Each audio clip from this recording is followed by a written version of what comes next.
different cultural groups see truth differently, and it influences the way those cultures work. So if you look at immigrant groups that come from cultural groups which see truth as something that should be determined by people who spent their entire lives studying it and then are certified by a central bureaucracy, like the Catholic cultural groups, those cultural groups throughout US history have created the dominant immigrant criminal syndicates within the US.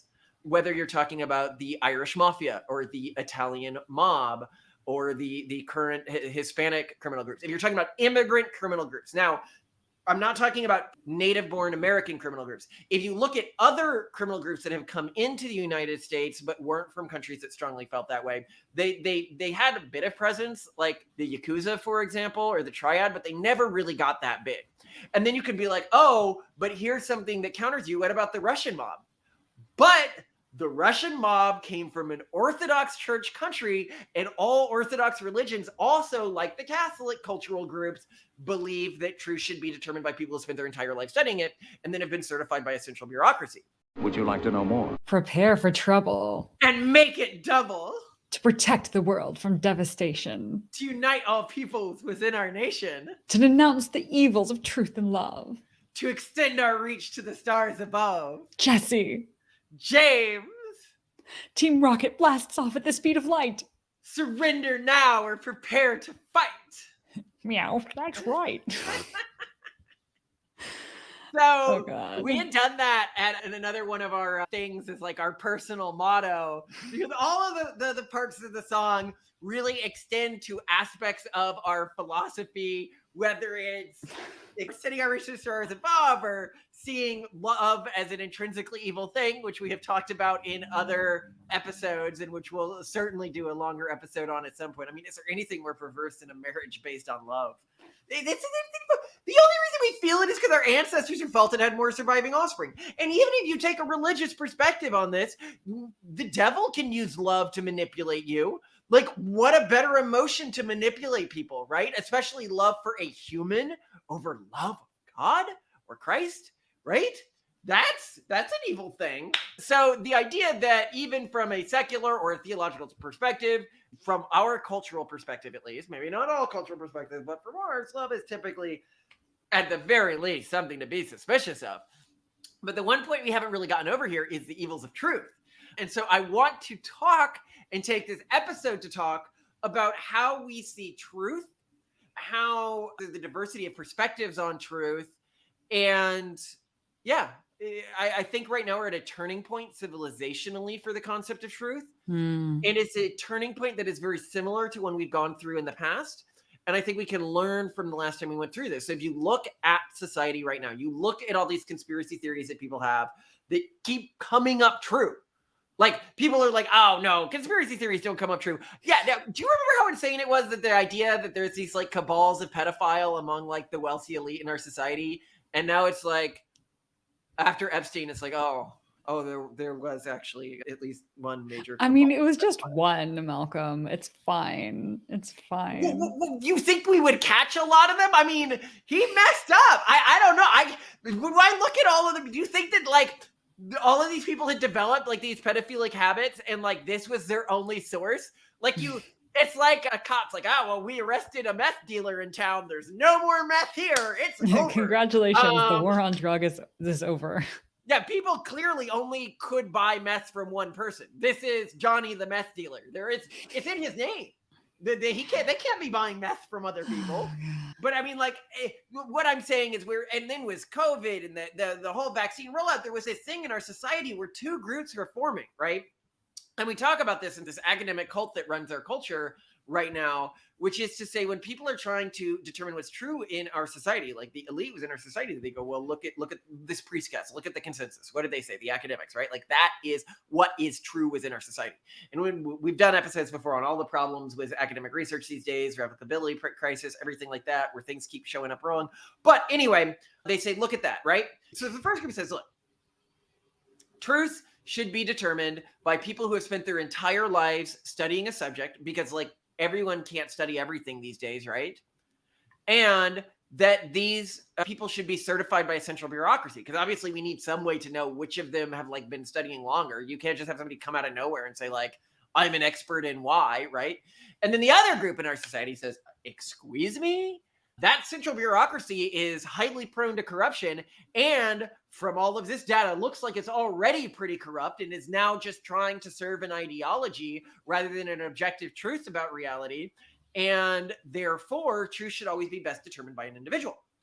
And a lot of people look at this and they're like, well, this looks like it's headed for disaster. Like, society's never been through this before. And I'm like, no. Like, we as a world have gone through this before. This world where one organization says truth should best be determined by people who spent their entire life studying it and have been certified by a central bureaucracy. And then a second group says, well, that central bureaucracy is prone to corruption. That's what the Reformation was.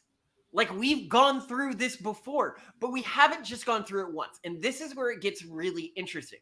It's both of these perspectives on truth have merit to them. Both of these perspectives have an element of utility to them. And I think that societies that have both of them actually work better than societies that lean to just one or just the other. An example of a society that left just to trust the experts was China. And that's where you ended up getting zero COVID, was like people being welded in their apartments and like starving to death. Like, horrible scenarios came out of saying, well, we need to trust the experts, because then when reality doesn't align with what the experts are saying, you begin to get this doubling down because, well, then you've overturned your priesthood caste, right? And to a lot of people who have obtained that level of power, the very last thing they want to do is to lose that level of power. But if you have this constant questioning of authority, well, then you have the other problem, which is spiraling into conspiracy theories and flat eartherness and like the most extremes of wacky conspiracy theories, because everything needs to be questioned. But these aren't the only two frameworks for understanding truth. Well, and actually, yeah. So let's back up and let's give some context. And I think actually something that foundationally influenced the way that both of us came to view truth, and it, believe it or not, has to do with Jesus. That was really what changed the way that I look at truth. And I think it influenced you too, whether or not you want to admit it. So the teaching company, aka Wondrium, aka the Great Courses, has a really great lecture series on the historical Jesus. It is done by a professor who attempts to go through Jesus as the life of Jesus as a historical figure. So setting aside faith, belief, anything else, what can we know from a historical perspective only about the apocalyptic Jew known as Jesus? Well, whether he is an apocalyptic Jew would be up for debate, but this theory typically argues he is. Continue. Right. And what I think was very foundational in that lecture series for both you and for me, though me much later, because I think you listened to it as a much younger youth, and so it like shaped your perception, and you don't realize like it's like incepted your perception of what truth should be, how truth can be discerned, is the lecturer goes through all these criteria for truth that can be used to determine what is more likely to be historically accurate about the life of Jesus and what is less likely to be historically accurate about the life of Jesus. And these criteria can easily be transferred to pretty much any domain. And they're criteria that we absolutely use outside biblical scholarship, at least like Malcolm and Simone, that is to say. Mm-hmm. I wouldn't say everyone necessarily uses these criteria, but actually I really wish that they did, because they're very good for determining truth. And I think that a lot of even earlier in our relationship, before you had me listen to the Historical Jesus lecture series, actually, we had a much more rudimentary breakdown of how truth was discerned. It was more like, well, do we believe scientific consensus? Do we believe our own personal feelings? Do we believe like some other criteria? But now we have a much more sophisticated sort of listing, and that I think is broadly inspired by this course. Like, what are some of the criteria? Like the one for dissimilarity. So we actually have a whole list of these within the Pragmatist Guide to Crafting Religion, but essentially we have created our own metric for determining truth within the culture that we're building for ourselves and our kids that we think works within this modern era,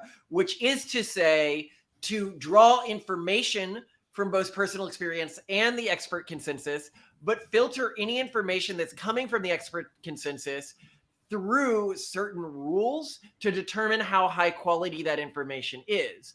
With an example of like a really obvious one being like, does this support or does it go against an agenda that would advance the careers of the individual saying it?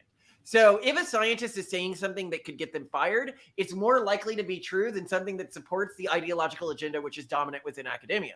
In the same way that if an oil company said, yes, global warming is real and we need to do something about it, that would be very like, oh, shoot. But if it says, oh, no, don't worry about global warming, or if a cigarette company said, oh, no, the cigarettes don't cause cancer, like I could largely ignore that, right? Another is to look for largely unrelated sources, which are showing the same thing. So one would be something like, are insurance rates going up around like women driving cars versus men? And then like a scientific paper says women are worse drivers than men, then I could be like, okay, so women are probably worse drivers than men, right? Or you can look at the criteria of genuine care. So insurance companies are very good selectors of this, and that an insurance company, when it's pricing things, genuinely cares. Like if an insurance company says do this to be healthier, they likely care a lot more than like a generally random person.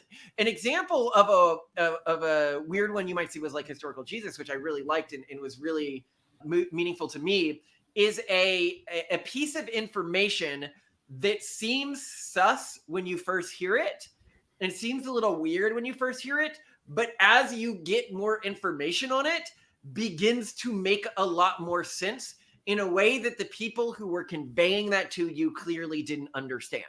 So here's an example. Jesus born in a manger, right? Like in his, why would you send them to the barn to have kids? Why wouldn't they have kids in the house? Like if the house is there, like at some ladies having you literally like go put her with the animals, why would you do that, right? And this seemed very weird to me. Then I went to Israel and I looked at houses that were common from around that period, and all of a sudden I was like, this makes perfect sense. So the way that the houses were designed during that period was sort of like often one style of it was to build them into like the sides of hills or something. And so they'd be semicircular like this, or just like huts that were semicircular like this.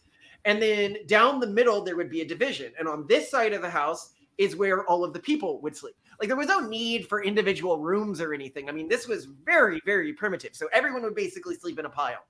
And then on the other side of the divide is where the animals would stay, right?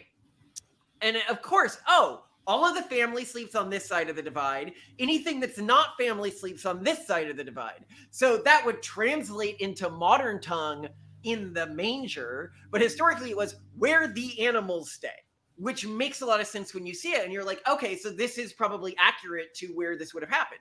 Another example here would be the criteria of like embarrassment, or you would say like something you probably wouldn't want. So these are people talking about, okay, this is a son of God being born. Well, you're probably not going to say he was born in a manger, like where animals are, right? Like he's the King of Kings in their interpretation. Like that seems like it doesn't fit the agenda. You would probably say he was, if you were just making up a story from nowhere, you would say, oh, he was born to a king or to a secret king or something like that, right? Like born to poor people in a manger? Like, no, that's not what you would come up with. Especially now today, because Christianity has influenced the world so much and victim narratives are really important, and like, oh, this person came from nothing to be something. That was not a common story motif of that time period. It was a common story motif that somebody was secretly born of a king and then grew up with nothing, right? Like that was a common story motif. But born of like actual, like not that important people and then grow up to be something, that was not a common story motif at the time. So that's what we're talking about there. But anyway. Yeah, I think that it's really interesting. Like, I think multiple attestation is there too. Like, is this story told, and also how is it told similarly in different gospels? Like, I can't remember exactly how it went, but like different gospels have like Jesus riding in on one donkey, on two donkey, like there's like different donkey scenarios, and sort of like, well, probably a better way to word what you're saying is if across gospels it looks like whenever you see similarities, you see almost it in the exact same words. Well, yeah, then it's less credible because they're just copy pasting. Yeah, they like were when it's copy pasta, it doesn't get as much credibility. But when you do have the story told in slightly different ways that don't seem as copied, or that sound pretty unique, but they have many like core similarities, and it's like, oh, well, something around this might have happened. Well, and that's right? true today when you're looking at press releases. Like where you'll see a bunch of sources. Like if ever I see almost the exact same set of words used across Right. news Yeah. stories, I Yeah. assume that they're pulling from the same source, which Yeah. could be something that like the Republican Party or the Democratic Party is pushing out there. Some kind of Or press release. yeah, some kind of basically press release or organized press campaign, and then I basically disregard everything that's said there. And then there's other weird things we use, like the criteria of shot calling. Like if somebody says this unlikely thing is going to happen, like I stake my career on it, and then that unlikely thing happens, I can basically trust almost everything they say after that a lot more. Exactly. So anyway, we've gone over that, but here's where it gets interesting: is different cultural groups see truth differently, and it influences the way those cultures work. So really interesting thing is if you look at cultural groups. So like let's look at the U.S. right now, right? So if you look at immigrant groups that come from cultural groups which see truth as something that should be determined by people who spent their entire lives studying it and then are certified by a central bureaucracy, those cultural groups throughout US history have created the dominant immigrant criminal syndicates within the US. Whether you're talking about the Irish mafia or the Italian mob or the current Hispanic criminal groups. If you're talking about immigrant criminal groups. Now, I'm not talking about pre-existing native-born American criminal groups. If you look at other criminal groups that have come into the United States but weren't from countries that strongly felt that way, they had a bit of presence, like the Yakuza, for example, or the Triad, but they never really got that big. And then you could be like, oh, but here's something that counters you. What about the Russian mob? But the Russian mob came from an Orthodox church country, and all Orthodox religions, also like the Catholic cultural groups, believe that truth should be determined by people who spend their entire life studying it and then have been certified by a central bureaucracy. Why does this happen? I suspect the criminal aspect is largely ancillary or irrelevant to the phenomenon. What you're actually seeing is just the groups organizing themselves into a structured hierarchy organically, and because they are often on the outs with society, given that they are recent immigrant groups, that structured hierarchy ends up becoming a criminal hierarchy. That's the phenomenon that we're seeing here. And again, I'm saying both of these. The Protestant extreme also has its craziness. Again, they also often go up on crazy conspiracy theories. That's what happens when you question everything. It's also not stable to base an entire country just around that. But what's really interesting is you can also see different country outcomes. So if you look at countries where the dominant cultural group is we trust authority, like we trust people who spent their entire life studying something, those cultural groups were the longest holdout monarchies in Europe, largely speaking, and the quickest conversion to democracies within Europe or democracy-like structures were the cultural groups that were predominantly Protestant. And dictatorships seem to happen in countries that this dominant cultural group believes in let's have truths determined by the people who spent their entire life studying a subject. In fact, if you look at Protestant majority countries outside of Africa, only one has ever stayed a dictatorship for over 7 years. And that is somewhere in East Asia. I don't remember where it is. But it's very interesting where when you look at Catholic majority countries around the world or Orthodox majority countries around the world, they seem much more likely to form dictatorships. And so what we would argue is actually the idea country, and this is why we're so pro-pluralism, is you want a pluralistic understanding of what truth is. But again, these aren't the only two systems for truth. So Jews have a completely different system for truth, which is really, really fascinating. We could do a whole different session on this. But again, I believe it's really well illustrated by the snake oven story, which I've gone over in another video just really quickly. 3 rabbis are having a disagreement. One rabbi said, this oven is not kosher. The other 2 say it is kosher, one or the other. I don't remember which way. The one who disagrees with the other 2, he's like, look, I can prove to you that God's on my side. And he points out he does a bunch of miracles, like the rain will flow upwards. They're like, yeah, I get that God agrees with you, but it's not what the letter of the law says. Therefore, it is, and then God basically comes down. He's like, my own children invest in me. And what he's saying is basically, this is not my jurisdiction. Thank you for calling me out on that. And that this is an ultra legalistic understanding of truth, which is to say, and here's where you can see this in terms of identity, right? So our kids, Simone is matrilineally Jewish, like your grandmother is Jewish, basically. But from our perspective, your culture is a mix of the different people who make you up. Yet when I talk to Orthodox Jewish people about my kids, they're like, no, your kids are Jewish. I'm like, well, I mean, they're barely Jewish. And they're like, no, technically they're Jewish, especially if you raise them Jewish, like we've talked about sending them to Jewish schools or whatever, because good schools in our areas, they're definitely Jewish then. And I think that really shows this different understanding of truth. Now, the Jewish understanding of truth is actually a lot more nuanced than just legalism, because to say it's legalism also really misstates it. It's more, I describe it more like in Hitchhiker's Guide to the Galaxy, Earth is this giant computer where if everyone does their roles, then it will come out to a correct answer. And so it's more like truth is a cultural machine than truth is any the legalism itself. Truth is the cultural conversation, and that is why sort of the rabbinic debate is so important within Jewish culture's understanding of truth. And then another example of truth is Quaker understanding of truth. So Quaker understanding of truth is this fire that burns within every individual, and truth is what moves you, or the little voice inside your head. Like, it is your emotions speaking to you. That is truth. Yes, truth is best determined at the personal level, but truth isn't best determined by an objective investigation of reality. Truth is best determined by how you feel. Whereas if you look at the Calvinist understanding of truth, truth is, and that's my cultural tradition, and it's Simone's predominant cultural tradition, truth is best determined by personal research, but personal, like, scientific research of reality. And this is where, again, like, you see the Catholic perception of truth actually being much better. So if you look during the witch trials or the Inquisition, the Catholic Inquisition was actually pretty kind in that, yes, they did some harsh stuff, but they very much still believed in interviewing lots of witnesses. They believed in discounting witness testimony if those witnesses seemed like they had quarrels with the community. But then you had the Calvinist communities, which were the Puritan communities in the US. And these communities almost didn't really believe that people could lie. Like, they didn't believe that anyone from their culture would lie. So if anyone was saying anything, well, it must be true. Like, one, that was where they just, like, spiraled into psychoness really quickly. But then the second is that they believed that they could investigate reality through, like, natural experiments. They're like, the world is very ordered. So what we're going to do is, well, witches must resist the baptism, right? Like, because they can't be accepted to Christ. So, like, if we throw them in water, they're going to float, right? Because they resist water. And so let's try that. That would be a good way to test if someone's a witch.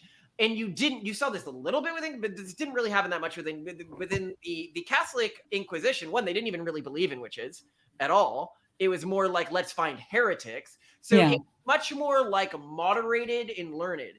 And that's the thing with expert consensus. It is really prone to corruption, but the answers it comes to for reality are always going to be much more moderated and less insane than the answers that can come to predominate within cultural groups with, like, my own, the thing that you should always investigate everything independently.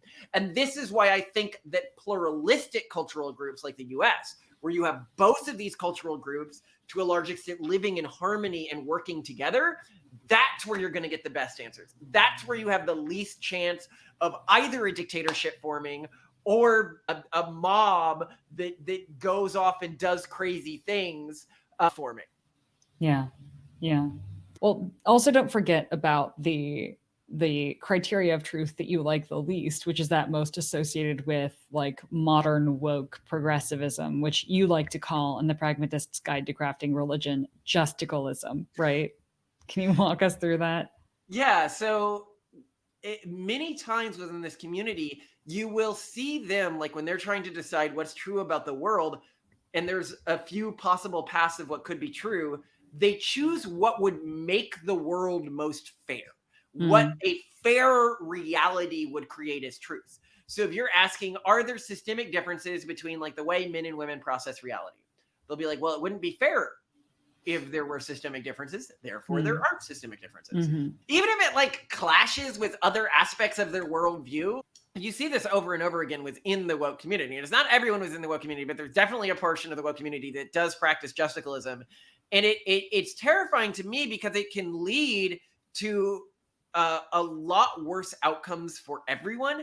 But outcomes really don't matter in how they're determining truth. So I look at the way that Protestants try to determine truth, and I'm like, I get that. I may think that it could use some tweaks, but I get why they do it that way. I look at the way Catholics determine truth. I'm like, yeah, that seems like logically consistent. I can see how it can lead to abuse, but like, yeah, that makes sense to me. Like they're genuinely trying to get to a good answer for the world. I look at the ways Jews determine truth, and I'm like, this is one of the oldest, most successful cultural traditions in human history. Like they're clearly on to something. Then I look at the way that Jessica, it's like, this doesn't even seem to be like honestly trying to help people.